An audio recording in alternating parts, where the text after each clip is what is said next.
where you're standing is now officially called the George L. Carter Railroad Museum, and it was dedicated the 16th of November of this past year.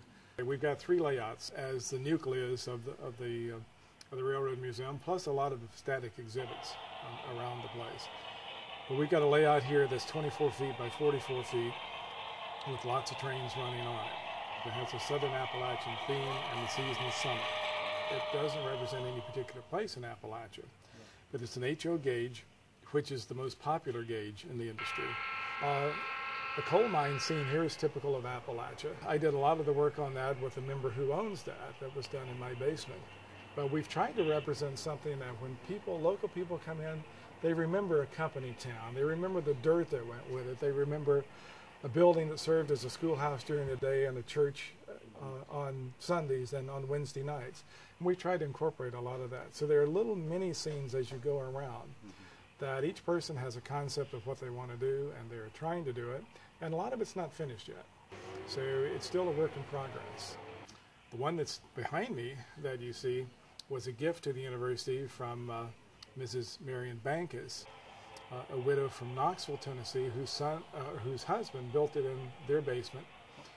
He took about 3 years to construct most of what you see. The club has built it back.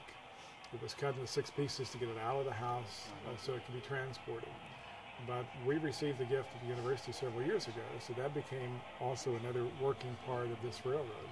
It's a layout that's 22 feet by 12 feet, but it has much more track on it than our bigger HO. This is a late 1880s, 1890s, and it's kind of a Western motif, as you'll see in the design of the buildings. But it's one of those little towns that probably grew around an industry, and the industry that's highlighted here is a sawmill. So we don't know where the forest is, but trains are bringing in logs, and it's being sawed into lumber, and that's providing the economy for the town, as well as a saloon.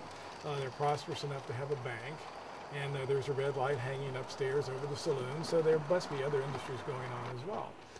But if you look at what the builder did, there's a ton of detail. Little piles of junk here and there, lanterns, all kinds of little detail parts that pull you into the scene to a point where you really don't look at it as being a toy. You don't look at it as being a miniature of a landscape. You're kind of hooked into it. We find ourselves in almost a unique position. There are not very many universities in the country that can say they've got a railroad museum in the basement. But we do have one, and we have one that has a historical cornerstone because the university is based on land that was donated by a guy who built a railroad that was an important railroad here. We're pushing the president and some of the others who will listen to us that, look, we filled this thing up in no time flat. We have people who want to donate additional items for display. We have plans to expand some of the railroads, and we'd like to represent the Tweetsie Railway that went from here in Johnson City all the way over to Cranberry, North Carolina. And right now we don't have a place to begin that kind of construction or to display some additional things. We greatly appreciate the 2,000 square feet we have, but we could certainly use a lot more. So there are people in higher administration that are working with us and that are supportive, and if we can find space, we'll have it.